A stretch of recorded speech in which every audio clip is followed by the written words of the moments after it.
This program aims to find solutions to your medical queries. It seeks answers to common health problems that have been hounding you. We will help you out in finding answers to your medical concerns. Good evening, everyone. I'm Angel Jacob, and this is MedTalk, your weekly on-air health consultation.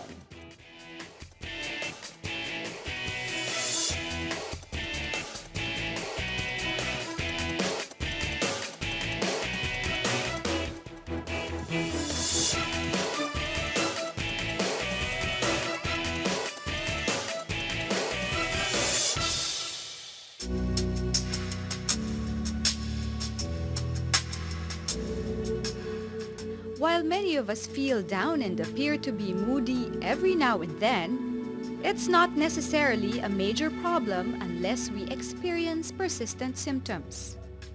But if it stretches to 2 weeks and later on affects your family, life, work, or school, then it may already be depression. When you say depression kasi, sasabihin natin it's just a mere emotion of being lonely. Hindi. Pag sinabi mong depression, it's an extreme form of being lonely. Today, an estimated 350 million people suffer from depression, according to the World Health Organization or WHO. Medications, chemical imbalance in the brain, and certain diseases have been identified as risk factors. But there are many other things that can lead to depression, such as economic pressures, personal tragedy, and conflict, among many others. Merong iba na nakakagulat. Walang dahilan na nakakita lang siya ng aksidente sa ibang tao nangyari, nadidepress na. Merong iba namang tao na namatayan ng sunod-sunod, mga family problems, mga broken family. Yung kasing coping mechanism, it's so difficult for them to cope sa situation. Kaya, ang dali-dali nilang magkaroon ng ganitong klaseng emosyon na umaabot sa extreme Hindi yung basta lang sabihin mong iiyak lang. Unfortunately, many of those who experience depression do not seek help for their condition. Magugulat ka na ang common manifestations, syempre, loss of appetite, lack of sleep, insomnia yan, restless, withdrawn, pagkakain, syempre sumasama, nakikihalubili sa pagkain. Ngayon bigla na lang hindi siya kakain, magkukulong sa kwarto. Tapos yung possibility na loss of weight or may weight gain. Kasi dalawa ang ng depression. It's either pag sobrang depressed, kain ng kain. Or pag sobrang depressed, hindi kumakain. But experts emphasized that the most important thing is that we recognize its existence and seek ways to understand the condition. What are some of the signs and symptoms of depression? What is the difference between grief and depression? Find out the answers tonight on MedTalk. Joining us tonight is a clinical psychologist, Dr. Mae A, Yoingco. Also with us is the counseling and developmental psychologist of the Manila Doctors Hospital and St. Luke's Medical Center, Dr. Angie Sievert Fernandez. You may join the discussion by calling our hotline at 548-4678. Good evening, Angie Good and Mae. evening. Good Welcome evening. to MedTalk. Thank you. Tonight's topic is depression. So enlighten us and educate us on this disorder. Is it a disorder or an illness? It is considered a mental illness. Depression is a medical condition that affects the way one thinks, thereby the way one feels, the way one behaves, and that impacts as well on one's daily life functioning. So it is considered a mental illness. Sometimes people use the term loosely. Sometimes there are people who are suffering from depression or someone feels depressed. Are they one and the same? What is the difference, Mae? If we say that, if we look at the Bible of the psychologists and there are symptoms that fall or are within the scope of depression, then we could say that the person has a disorder. But if the person just says, I feel depressed. No, sometimes it's just an expression. No? And sometimes they joke about it. No? But for some people, no, they're really trying to express something. So we need to explore on that. No? We have to really see if there are indications, no, of really going into that depression. You know, like being affected already, you know, in the function of daily living. Because I think there's not a week that passes by that you don't hear anybody say, "I'm so depressed," right? Because it's a very loosely used term. But then for it to be clinically diagnosed as depression, you have to show all these signs and symptoms before you can be diagnosed as clinically depressed. At hindi lang yung "I'm depressed." Oo, kasi kung loosely ginagamit yung term na "I'm depressed," how will people around you know when you really are feeling the way you do with all these signs and symptoms pointing at depression? So sometimes it's a mental thinking also, no? You try to convince yourself that you're depressed. Mental or personality disorder, what is the difference between a mental disorder and a personality disorder? Actually, depression is a mental illness, and it falls, based on our Bible, it is an affective disorder. No? It's more on it affects the emotion, no? More than the mental faculty. But still, it's considered a mental illness. So emotions play a big role in someone who may be diagnosed as clinically depressed. Angie, you mentioned signs and symptoms. That's right. Let's enlighten us on the manifestations of these behaviors. Okay. For one to be diagnosed as clinically depressed, he or she has to manifest one of these. Either a depressed mood, as in sad, very sad, or a loss of pleasure or interest in otherwise what were pleasurable activities for the person. One of those, and then any form of weight loss or weight gain, because there's a change in appetite, insomnia or hypersomnia, because it's either you cannot sleep or there's excessive sleeping, or agitation and restlessness, or you feel so lethargic. So it's like opposite ends, no, of the spectrum. And aside from that, there's constant fatigue. This person doesn't want to get out of bed, doesn't want to do things. Lagi na lang napapagod ako, wala akong energy. And then aside from that, there's also loss of concentration. The inability now cognitively to be able to concentrate and do what was otherwise a task that you generally did. And then there's also, which is one of the most important things, is that suicidal ideations. There are thoughts of, you know, ending one's life because of feelings of worthlessness and all that.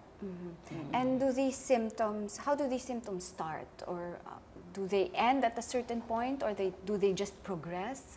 They start in little things, you know, like little frustrations, failures, maybe financial problems, or family discord. It can also come from sexual or physical abuse, no, in some children, and then they carry it over to adolescent stage, and sometimes it gets to the adulthood.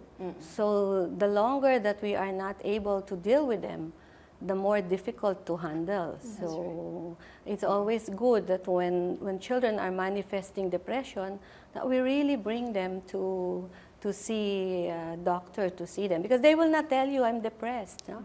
They will simply express it in their behavior. You know, like they don't want to go to school.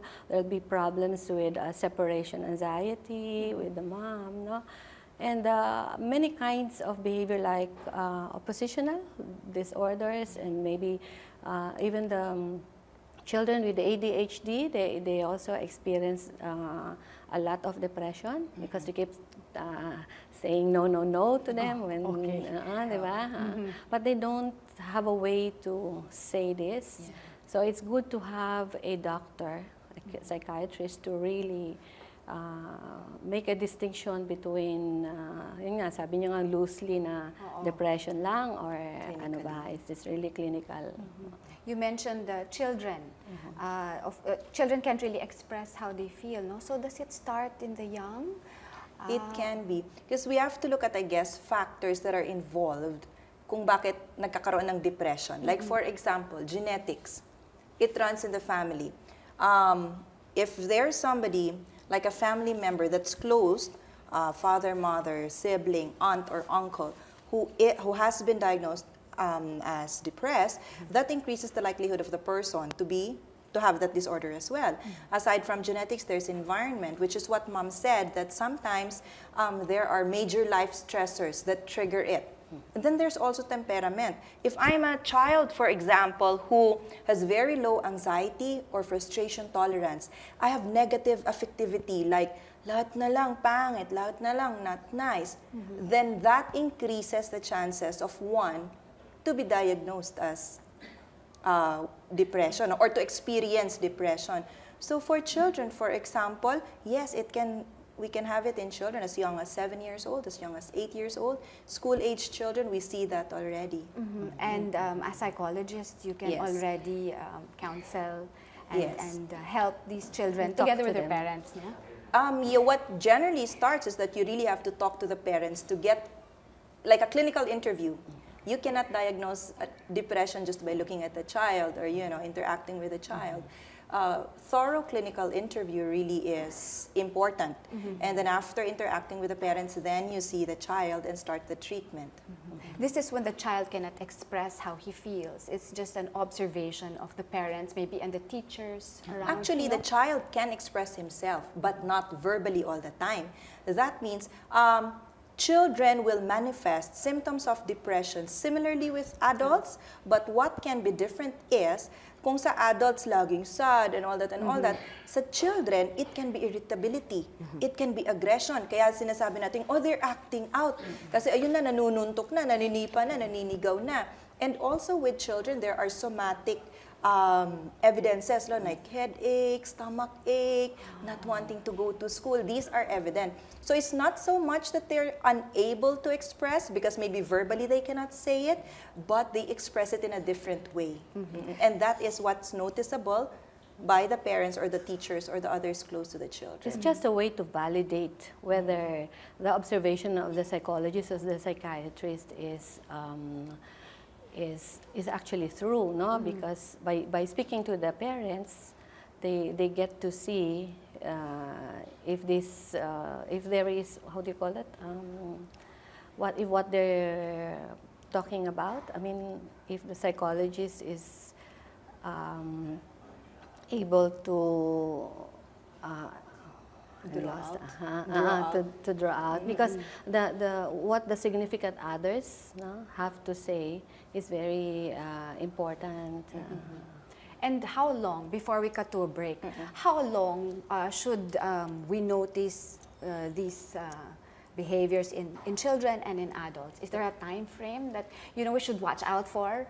That would depend on the type of depression that we'd be talking about. Okay. Yeah. So Angie, you mentioned the type of depression. When we Yes. come back, we'll talk about the types of depression when MedTalk returns.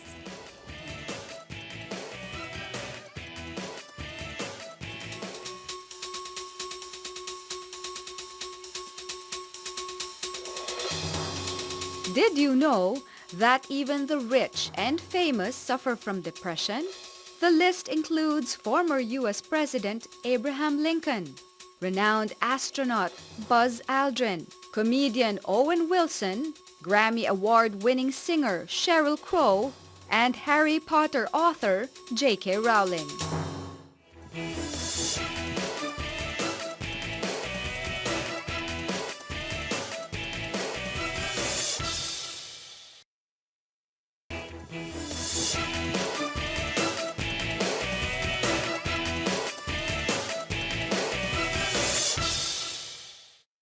We're back here on MedTalk, still talking about depression.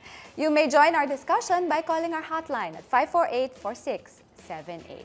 So now let's talk about the different types of depression. Sometimes people might think it's just a mood thing.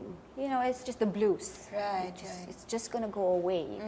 But there's more to just the blues and the mood thing that you as experts can enlighten us on. So please tell us the different types. Let's start off with major depression, maybe. Correct.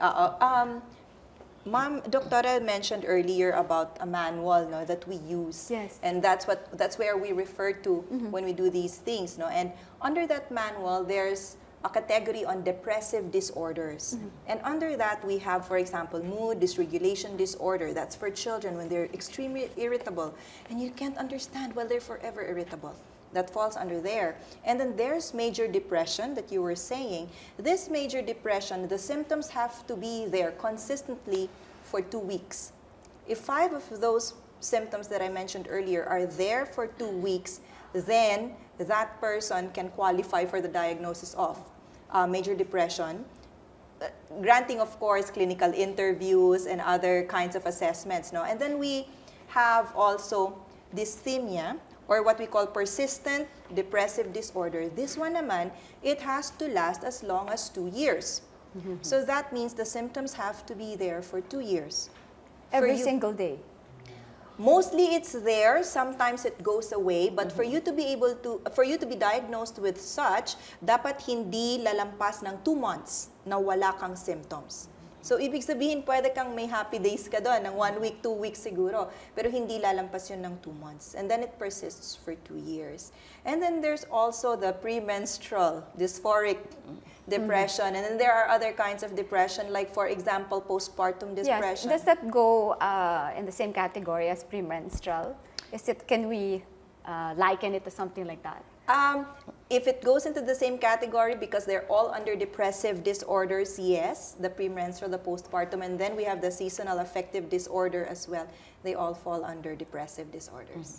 So you mentioned premenstrual and postpartum. Finokus Finokus ko talaga doon. That's new, diba? We don't have postmenstrual in DSM-4. No? This is something new. Yeah?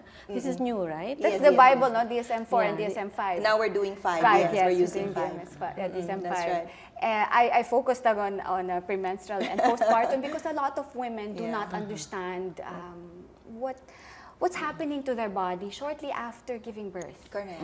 And no one can really understand them because they themselves cannot understand themselves and how they feel. What are some of the signs that indicate that an individual or a mother, a new mother, might be suffering from depression?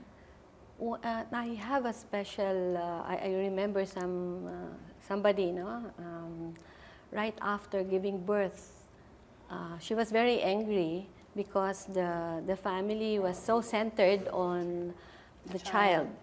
So she got really very irritable, and only to find out later that she was having postpartum depression. They say that you will have this, most likely when you already have some issues before you got pregnant, and then you carry it over also during the time that you are in that stage and until you deliver. But it shouldn't be more than 2 months. How 2 months also, or 2 weeks?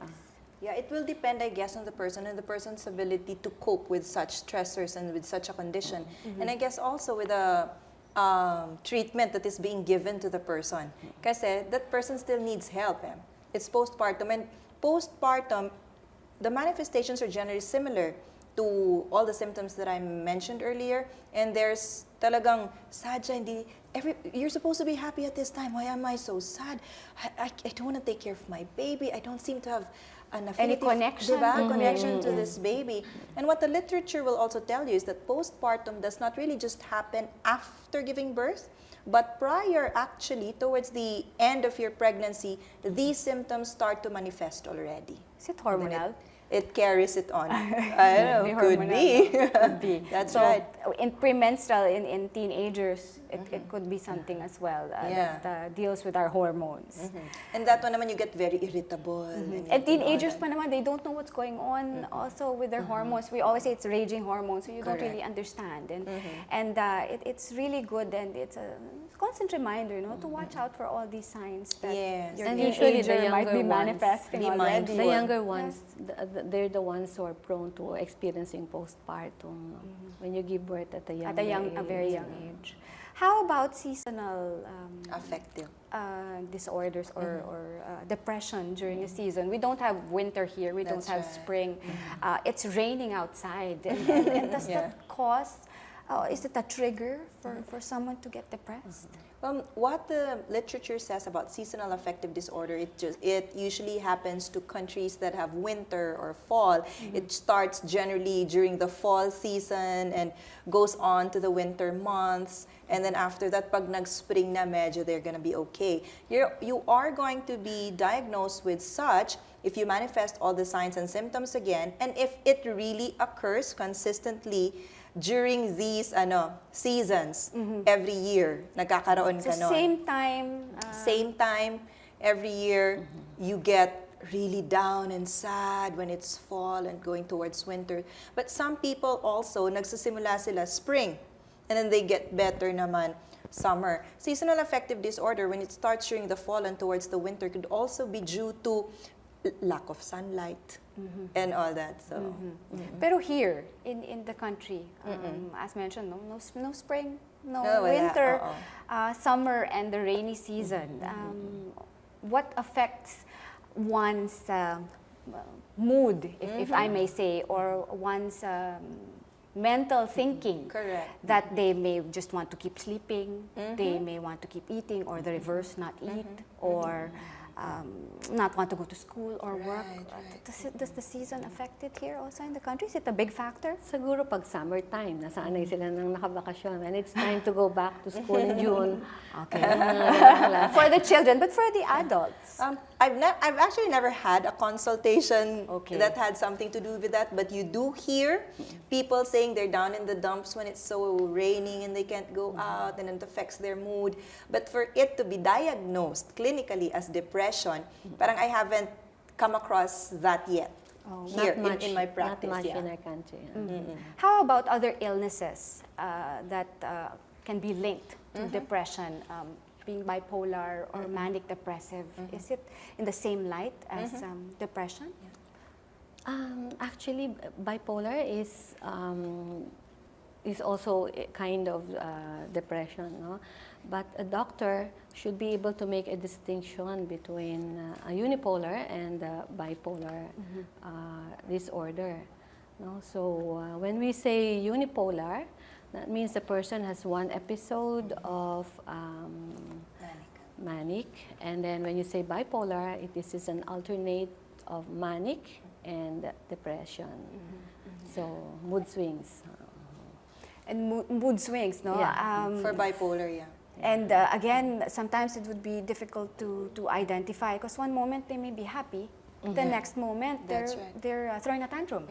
But there are other conditions as well, not just bipolar, that can coexist or are comorbid with, that coexist with depression, even medical conditions, and not just personality disorders or other mental illnesses. What medical condition? We have to cut to a break. But what medical condition can coexist? Cancer, Parkinson's, and then a thyroid problem, for example. Yes. So there are other conditions. Heart disease.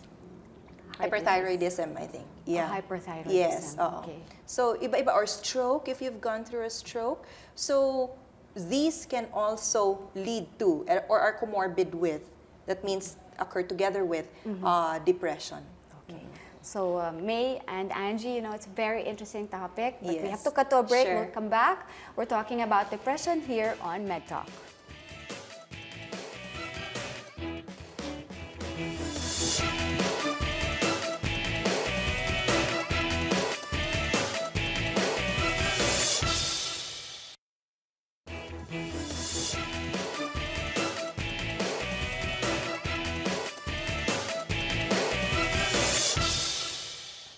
We're back here on MedTalk, still talking about depression. You may join the discussion by calling our hotline at 548-4678. May and Angie, we have a caller on the line. Good evening, Virgie. Hello, good evening po. Hi, good evening. Hello, good evening. Good evening, Virgie. Yung question mo. Kasi nagsasuffer ako sa depression. Ay, Virgie, baka masyadong malapit lang yung phone sa TV. So maybe usog ka lang ng konti so we can hear you. Okay na. Oh, okay. Sige. Sige. Continue, please. Okay, nag-suffer kasi ako ng depression since bata pa ako eh.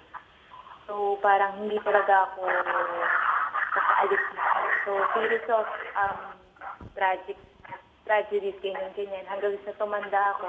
And then lately, parang na-convert na siya sa parang anger management issues na eh. Tapos, hindi ko na siya alam, nakaka-apekto na talaga sa buhay ko kasi to the point na wala na ako matagalang trabaho because of yung anger management problem ko na. Tapos, sumasalit talaga yung depression. So, parang hindi ko naman siya afford na parang ipa-consult. Yun. So, nung napanood mo nga kayo, parang sabi ko, ito na yata yung Oo. Salamat. Salamat, Virgie. It's also sometimes difficult to admit that you are suffering from something like this, from depression. So, how do we help Virgie?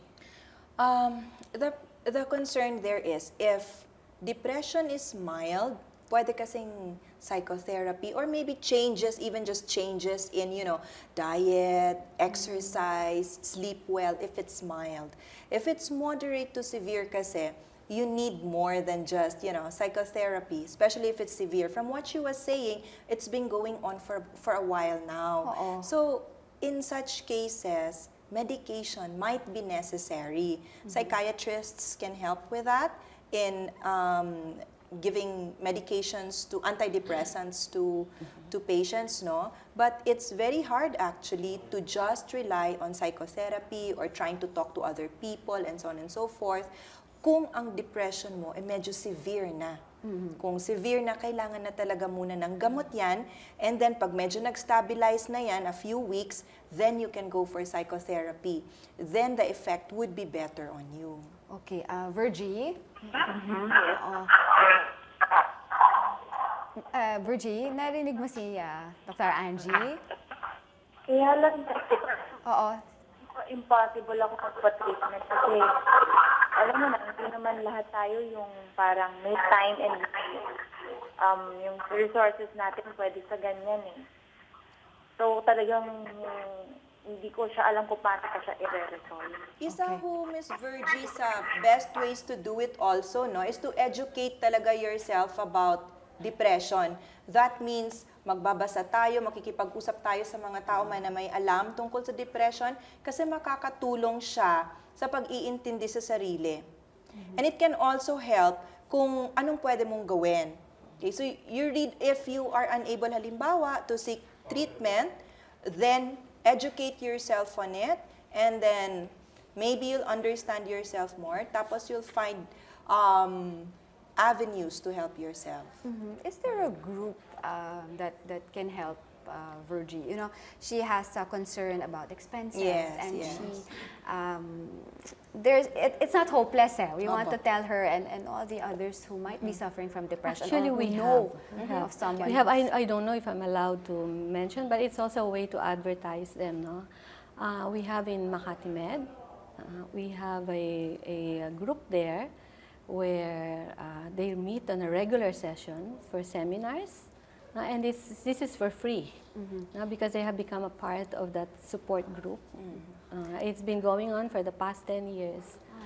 And last month they had a mental health week, so members of the family are also there, because education is very important, as Doctora mentioned. So once they know that this is something that I should not be afraid or to shy about, no? Yes. Because everybody is able to accept it and know how to deal with it. No? I would suggest that you join me on Saturday, because there is a free therapy on Saturday. It's a music therapy where somebody will be playing harmonica, and you'll be gaining friends, no? With people who are also in the same bank that you are. So that's important, no? Gaining friends. The first step for Virgie is to be open about it, to talk about it, to seek help for it. Yes. no? Educate herself Educate, also. oo, no? Kailangan. Kailangan mag-research siya or talk to psychologists. There's always help available. Yes, yes. Well, you know, she's not on the line anymore, but we'd like to thank her for calling. So that's depression in adults. In children, we were talking about depression in children earlier, that they may be able to say how they feel, but not exactly the way that a child should be feeling at that certain age. So is it common in children for them to be depressed? It does happen. Again, there are risk factors, yung minention ko kanina. So there are risk factors, and these factors will be able to tell us kung gaano ka dalas or sino yung mga batang most likely magkakaroon ng depression. The parents really just have to be very mindful about it, no? Tignan talaga yung, halimbawa yung mga bata dati had so much fun doing these things, but ngayon hindi na, ayaw na. There's a difference now in the appetite. There's a difference now in the sleep patterns. Ayaw na pumasok sa school, nagiging irritable, always umiiyak, yung mga ganon. So these are things that are not normal in their child. So when they see that, it would be good to seek help. No, because there is treatment for children. There's play therapy, diba? There's counseling. But sa kids kasi, when we're talking about younger kids... How do you handle the kids? Like for example, the kids that I get in private practice, when they come, if it's for example, school age, play therapy, okay? And then there's cognitive behavioral therapy. That's very important because sometimes it's the manner with which the child thinks of the individual thinks of the situation that makes it more difficult for him. So for cognitive behavioral therapy na ini-incorporate natin sa play sa mga bata, pwede natin silang turuan to look at things in a different way. Okay? And then we will have exercises on that. Tapos papalitan natin the way sila mag-think so it becomes more helpful for them. It becomes a more positive kind of thinking for them. For older ones, like preteens or teens, hindi na nila gusto mag-play. So with the preteens and teens that I have, there's really a manual. Like we go through exercises. I do not do much talk therapy because it does not work with children masyado, nor with teens. Why not? Because children express in a different way. As a child, the way I explore my world, the way I know my world, and the way I express myself is through play. So play is the best medium for the younger ones. But when we're having preteens to teens, sometimes play still, exercises, games, mga ganun. There's talking, there's gonna be talking, but it's not as if like you're there and I'm here and then let's talk about your problem. It's not like that. So it's activity-based, and then you see that they're more engaged. And so you can get them more. Okay, so yun. And it's available So if a child needs it, you know, seek help so that it doesn't escalate, and then they're gonna bring it with them to adulthood.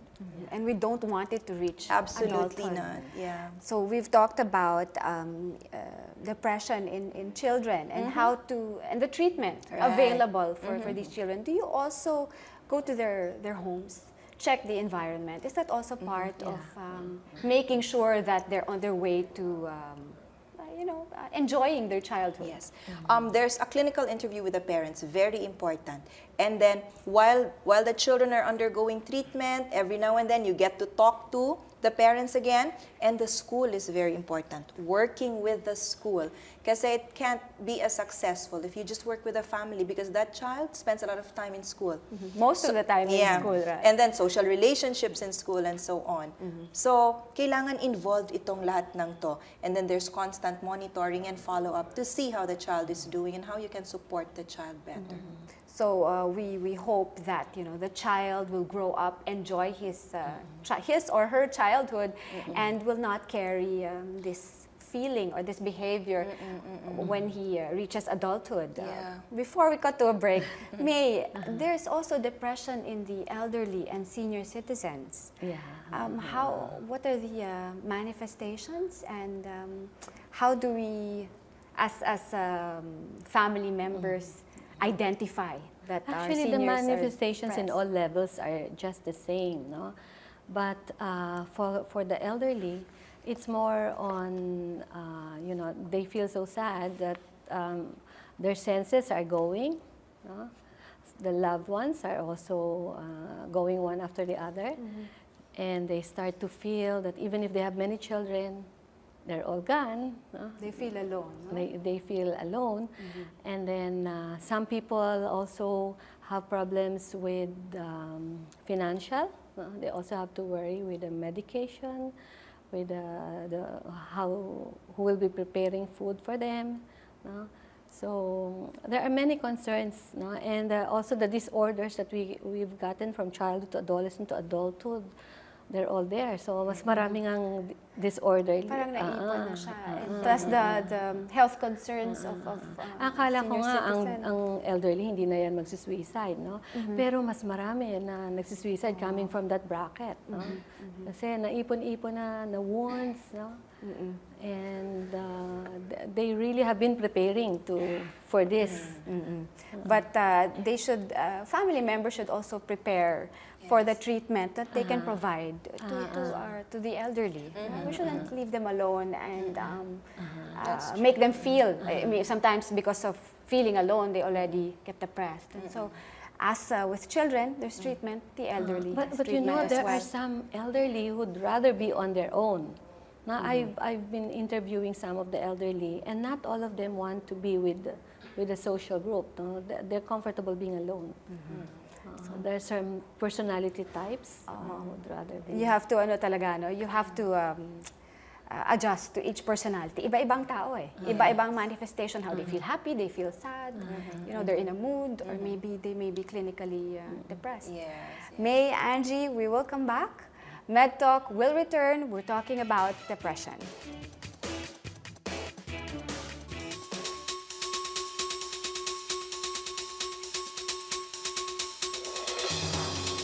Did you know that depression in the Philippines has been the #1 cause of suicide, accounting for about 90% of the total number of cases? However, not all depressions are caused by a problem or stressor. Clinical depression is usually genetic or hereditary and can happen without any trigger in vulnerable individuals.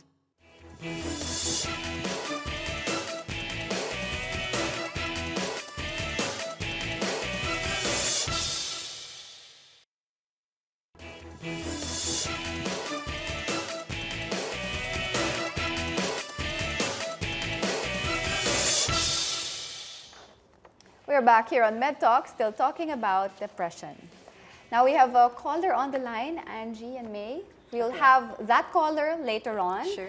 But now let's talk about medications, treatment available, and counseling for individuals who have been diagnosed with depression. Let's start with treatment options first, Angie. I think I mentioned earlier that when your symptoms are in the moderate to severe, that one would really require antidepressants, and a psychiatrist can give you that.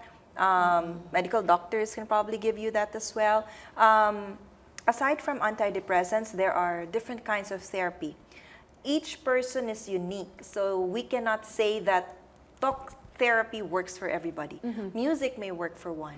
Journaling may work for another one. Sand play may work for another one. Diba? Dance may work for another one. So just find that something that works for you and then do that. Yeah, you just have to find a practitioner who can help you so that you can go through those issues and all those troubles as well as you should.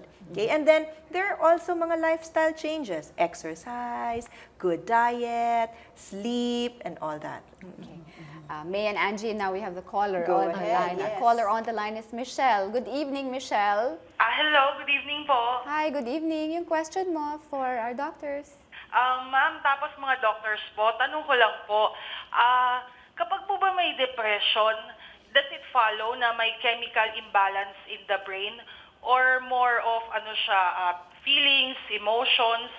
Kasi po kung may chemical imbalance naman, ma-detect po ba yon through test? Actually, iba-iba ang manifestations ng depression, no? It can be genetic, it can be hormonal imbalance, no? Yung daw left part or frontal part ng brain nagsaslow down, kaya nagkakaroon ng depression. And then, our neurotransmitters, no, has to do with that, no, yung mga imbalances ng serotonin, dopamine, and norepinephrine. No? When you have much of this, so you either become too alive, and when none of those, you fall into depression. So, marami na, hindi madali mag-diagnose ng depression kasi napakadaming, it's a combination of symptoms that you have to look at. Pero ma'am, ano na lang more, nagre-rely na lang tayo more on parang symptoms. Pero yung pong mga test ma'am, lab test, makikita ba na yung brain talaga natin, there's changes sa ating brain na nagsasabi na bumababa yung level ng serotonin or may other hormones na kulang? You know, Michelle, if you look into research, ang sasabihin ng research sa atin is that people who've been diagnosed with depression have different brain structure and different brain chemistry. And that's based on research. Now, how do they see that? That's through MRI and all those sorts of things. So, kung gusto natin makita kung how your brain works and so on and so forth, these are the kinds of tests that you do. Pero meron ding assessment kasi na behavioral. Like, halimbawa, may mga checklist tayo, may mga scales tayo. Itong mga to, hindi niya pinapakita kung may something wrong ba sa neurotransmitters mo or something, pero pinapakita niya kung ano yung mga symptoms na meron ka at ano yung severity, for example, ng symptoms. Ganun po siya, Doc. Apo. Bali, last na question ka na lang, Doc. Bali, can you really snap out of depression? Yes, you can. You just really have to help yourself. Now, first, you seek help. Well, first, we were talking about it with Angel. Now, the first is really an acceptance and an awareness that you have it. And then after that, seek help. And then after that, persist. Kasi sometimes, pag may therapy, pag nakikita na meron ng positive changes, hindi na tinutuloy. Kasi okay na ako eh. Pero hindi, dapat ituloy mo siya hanggang sa anong sabi ng doktor. And then after that, make sure that you have a support group or you still see your doctor once a month, once every 6 months or so to help yourself. But yes, you can definitely snap out of it. Okay. But parang lifetime, na rin siya, ma'am, di ba? You have parang sa sarili mo conscious ka na tulungan yung sarili mo through life para gumaling ka rin.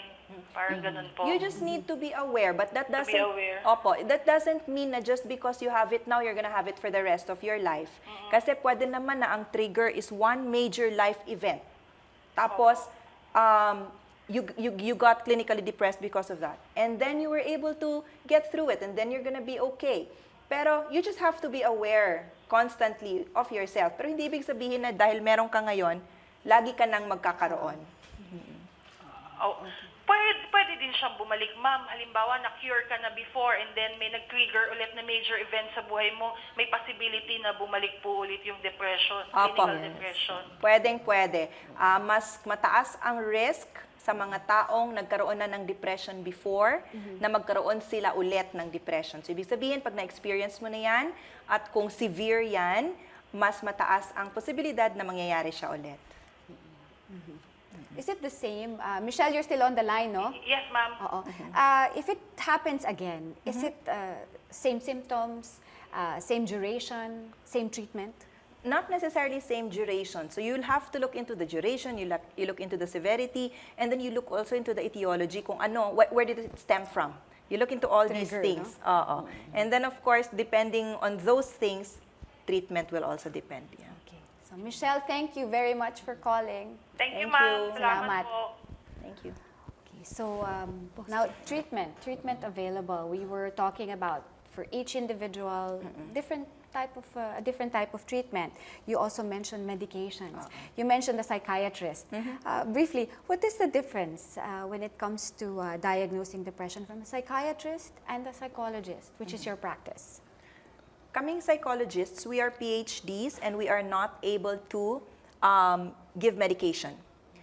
Psychiatrists are medical doctors, they're MDs, and they are able to give medications. That's the difference. And you work hand in hand. Oh yeah, definitely. with We get psychiatrists. referrals, for example, if there are things na we know as psychologists na hindi kaya namin kasi kailangan to ng gamot, refer. And the detailed battery of tests are usually done by psychologists and psychotherapy. The psychiatrists, they also do that, but more so the counseling, clinical psychologists, they have been more equipped with techniques, Psychosocial stuff. Psychosocial stuff. Yeah, So that's another medical approach to healing. Yes, or, definitely. Curing, no? Is it the proper word to say? Curing someone who is depressed? You're getting over it, and Getting managing over it. Yeah. So you say, when you say managing it, not exposing yourself to certain triggers that may mentally fall, that you may mentally fall into. Yes. And like what Michelle said, no? Baka maulit. Yes, pwede. But also equip yourself with coping strategies. Kasi as an individual in life, I cannot forever protect myself from things that go on around me. But what I can do is equip myself so that I'm able to face and manage these stressors better. So that's very important. That's why nga, yung cognitive behavioral therapy, which research says is very helpful and beneficial for those who have depression, it changes the way you think. So kung meron kang mga faulty na mga cognitions, i-restructure niya para maging mas maayos. So ito yung mga part of your mga bag of tricks, kumbaga, your arsenal, to help yourself through it. Importante din yun. Do individuals go through life with one bout, just one bout of depression? You mean one... One episode lang, and then it just goes away. Is it that common? One... You mean every single one person goes through it? Goes through it, or may manifest the symptoms that you've mentioned, that you've every single discussed one early. person will feel sad. Every single one person will feel grief and extremely lonely. Yes. But I don't think every single one person will feel depressed. Because then again, the temperament comes into play. If I'm made of stronger stuff, for example, if genetically that's not with me, for example, and if in my environment I have good social support, I do not have adverse childhood experiences and stuff like that, then there's really no reason why I'll have to fall into depression. But everybody feels sad. But that clinical depression, I don't think everybody goes through that. It's parang bookends. So when we started, the term is used loosely. So people might think, I'm depressed. Correct. So every individual who feels sad, who feels lonely, will diagnose themselves as depressed. But we shouldn't use it loosely. Sabihin mo na lang, I'm so sad. I'm sad, or I'm lonely. I'm lonely. I don't feel well or something. But wag lang depressed, because it's a different there's a different meaning to it, no? Yeah, but I really think there's not a week that passes by that I don't hear that word. Na parang I'm depressed, I'm sad, or Yeah. I'm lonely. For men, is it different when they get depressed? I know we should have talked about this earlier, but I can't let the episode go without understanding how men react to a similar situation that can make them depressed, and women. Men are usually rigid, no? And they're not emotional. They'll keep it to themselves. They tend to repress them, and then suddenly go into bouts of anger. Whereas women, they would cry, and there is this concept that women need to seek help. So it's all right to cry. It's all right to ask for help. Unlike the men who need to be the one to be helping the other sex, so they just keep it to themselves. I think that's one very great difference. No? Men don't tend to talk about it. They tend to retreat and just keep to themselves, while women look for other women to talk to and share their experiences with. Any last message to all our viewers? Angie, let's start with you. There's a stigma of being diagnosed with a mental illness or of seeking treatment with a psychologist. There's always that stigma, and people will say, pupunta ka psychologist, so ibig sabihin may sira ka. And I hope people get over that. In the same manner that medical doctors are there to help us out when we feel something physiologically, then psychologists are there also to support people when they go through all of these. So it's not a stigma, it's just a form of support and help for you. So hopefully when parents, for example, of children or individuals find it in themselves that things are not too well with me, seek help, because that's gonna be for your own good. Thank you very much, Angie. May? So I just want to go back to Virgin. Depression is treatable. It's something that we can work out on if you just humble yourself and look for people to help you. And those of you who are afraid of medication, I want to just emphasize the importance of medication and psychotherapy altogether. You cannot have just psychotherapy and medicine aside. Have them both. And I think it's also important that we take care of the members of our family. It's very important that we balance everything, put things in proper, with regard to health and all aspects of our life. If we're able to balance, then we will be able to help each other overcome depression. And May and Angie, you've helped all of us and our viewers understand and enlighten us and educate us on depression. So thank you very much for your time. Thank you for guesting on MedTalk. Pleasure. See you again next Tuesday, 7 p.m. on your scheduled on-air consultation. Good night, everyone. This is A.